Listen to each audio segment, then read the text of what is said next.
40 லட்சம் கொடுத்து கார் வாங்க முடியுது, ஒரு 20,000 கொடுக்க முடியாதா அப்படின்னு லஞ்ச பணத்தையே உரிமையாக கேட்கிறார் மோட்டார் வாகன ஆய்வாளர். ஹலோ ஹலோ ஹலோ சார், காசு கொடுக்காம உள்ள போடாத சார். அவரு வாரன் இருக்காரு சார். இப்போ அவரு இந்த இது வாங்கிட்டு வரேன்னு இருக்காரு. சரி, அஃபிடபிட்டும் இதுவும் வாங்கிட்டு வரேன்னு இருக்காரு. ஏதாவது குறைச்சி சரி, அது தர சொல்லுங்க.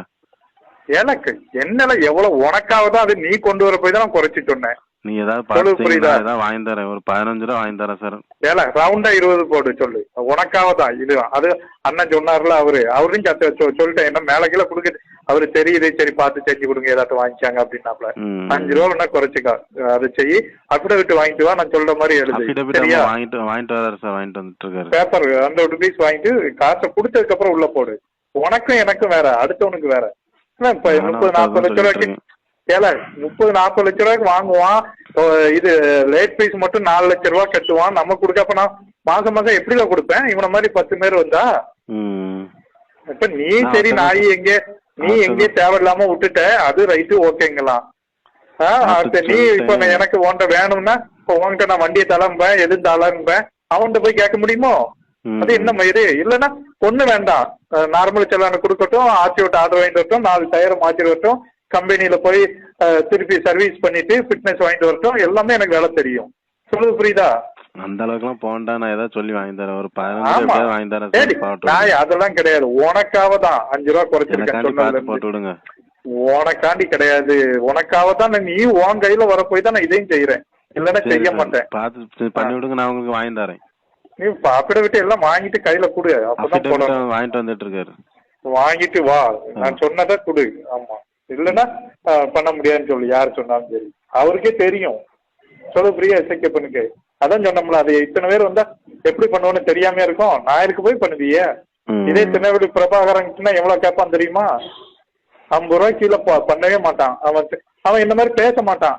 வச்சிருங்கன்ட்டு முச்சுக்கிட்டான் போயிட்டே இருப்பான். தெரியுமா உனக்கு? தெரியுங்களா? அவர்கிட்ட சொல்லிட்டேன், அவர்கிட்ட சொன்னேன் 25 ரூபா சார் கேட்காங்க அப்படின்ட்டு. இது பண்ண கொடுக்கணும், எல்லாரும் கொடுக்க கூடியதான் அப்படின்னு. ஆமா, அது குறைச்சுதான். அது இன்னும் 40 லட்சத்துக்கு வண்டி எடுப்பான், இது கொடுக்க மாட்டானமா? சரி, பொறுப்பு நான் வாங்கி தரேன். ஒரு 15 ரூபா கண்டிப்பா வாங்கி வந்துடுறேன். நாய அது கிடையாது, அடிப்பட போற நாய. நானே அவர்கிட்ட சொல்லி வாங்கி தரேன். அது வந்தாதான் உள்ள போடணும். இந்தா சரி. ஹலோ, என்னலாச்சு? என்னாச்சு? ஹலோ சார், என்னலாச்சு? அது அந்த வண்டி வண்டி அது 12 கிடக்கட்டும் அப்படின்ட்டு போயிட்டான். இன்னும் எப்படி இங்க வந்து ஜெராக்ஸ் எடுத்துட்டு போவானா? பேப்பர் ஏன்டா கேட்டான், நான் கொடுத்தேன். ரெஜிஸ்ட்ரேஷன் ஆயிட்டான்னா இல்ல அப்படின்னு. அதனால போட்டோ எடுத்தான், அதனால போயிட்டான். என்ன போய் என்ன செய்ய போறானா அது தெரியல. ஆர்டிஓ ஆர்டர் வாங்கிட்டு வரட்டும், சரிதானே? ஆர்டிஓ ஆர்டர் வாங்கிட்டு வண்டியை கொண்டு வர சொல்லு. தெரியல சார், நான் இல்ல. அப்புறம் நான் சொன்னேன், ஏன்னா நீங்க நான் சொன்னேன், நீங்க கேட்கல. இனி உங்க பாடு, நீங்களே டைரக்டா நீங்களே பேசி நீங்களே முடிச்சுடுன்ட்டு. இன்னும் பெரிய இவன் நினைப்புல அலைதானா? இல்ல, எது என்ன பழக்கங்கிறேன். என்னடா?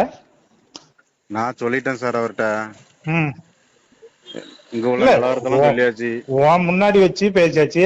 அப்புறம் எஸ்ஐகே பண்ணும், சரிண்ணா ஏதாட்டும் பார்த்துட்டு செஞ்சு கொடுங்கண்ணா, செஞ்சு கொடுங்க சார் எஸ்ஐகே பண்ணும் சொன்னாப்ல. ஆமா, அதுக்கே முடியாம இது பண்ணிட்டு இருந்தோம்னா அப்ப 40 லட்சம் வண்டி வாங்குறான், என்ன பெரிய இதா பண்றான். 15 ரூபா தாரேன்னாரு. அதை வாங்கிட்டு நாளைக்கு வண்டியை கொண்டு வர சொல்லு, சரியா?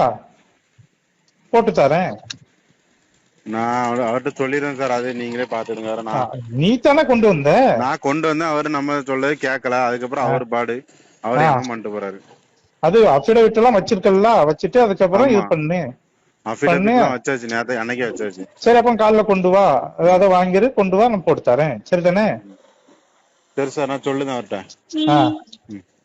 அவன் அது இதுன்னு பண்ணதா இருந்தா எனக்கும் தெரியும். என்ன மிஞ்சி போனா ஒரு கேஸ் தானே ஆகும். சொல்லுது புரியுதா? சும்மா இல்ல நீ வேற நம்ம வேற எவனா இருந்தா உயிரா போகுது. பெரிய மயிறு 50 லட்சத்துக்கு வண்டி வாங்குறானுலாம். இல்ல நமக்கு மாசம் எவ்வளவு கொடுக்கணும்னு தெரியாது உனக்கு? சரி சார், நான் அவர்கிட்ட சொல்லி பாக்கேன்.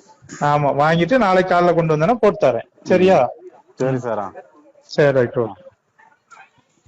நெல்லை மாவட்டம் வள்ளியூர் பேரூராட்சி 7வது வார்டு திமுக கவுன்சிலராக சுதா இருக்கிறார். இவருடைய கணவர் சுரேஷ் பாக்கியம். திமுகவை சேர்ந்த இவர் கடந்த ஆண்டு மார்ச் மாதம் ஒரு கார் வாங்கி இருக்கிறார். அதனை தற்காலிக பதிவு செய்த நிலையில் கடந்த மாதம் நிரந்தர பதிவிற்காக வள்ளியூர் வட்டார போக்குவரத்து அலுவலகத்தில் விண்ணப்பித்திருக்கிறார். தாமத கட்டணம், ஆயுட்கால வரி உள்ளிட்ட அரசின் நடவடிக்கைகளுக்கான 4,35,490 ரூபாயை அவர் செலுத்தி அதற்கான ரசீதையும் பெற்றிருக்கிறார். ஆனால் வட்டார போக்குவரத்து அலுவலகத்தில் மோட்டார் வாகன ஆய்வாளராக உள்ள பெருமாள் 20,000 ரூபாய் தந்தால் மட்டுமே வாகனத்தை பதிவு செய்ய முடியும் என தெரிவித்துள்ளதாக கூறப்படுகிறது. இந்த நிலையில் சுரேஷ் பாக்கியத்திற்கு ஆதரவாக வள்ளியூர் பேரூராட்சியின் 1வது வார்டு உறுப்பினர் லாரன்ஸ் மோட்டார் வாகன ஆய்வாளரிடம் தொலைபேசியில் பேசியிருக்கிறார். அதற்கு மற்ற நபர்களுக்கு 25,000 ரூபாய் வாங்குவேன், நீ வந்த காரணத்தினாலதான் 20,000 ரூபாய்க்கு சம்மதிக்கிறேன். திருநெல்வேலியில உள்ள மோட்டார் வாகன ஆய்வாளர் பிரபாகரனிடம் சென்றால் 50,000 ரூபாய் கேட்பான். 40 லட்சம் ரூபாய்க்கு கார் வாங்க முடிகிறது, 20,000 கொடுக்க முடியாதா என பேசும் பரபரப்பு ஆடியோ வெளியாகி இருக்கிறது.